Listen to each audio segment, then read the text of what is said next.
Let's find out. The Unipower GT, tell us more.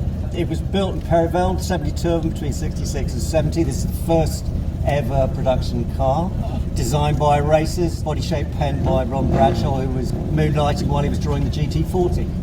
Ah, okay, that explains the shape and the very low place that you're sitting relative to me at the moment. Yeah, super comfortable, drives like a dream.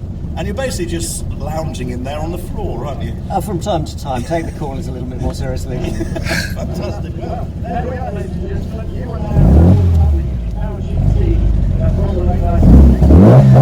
GT.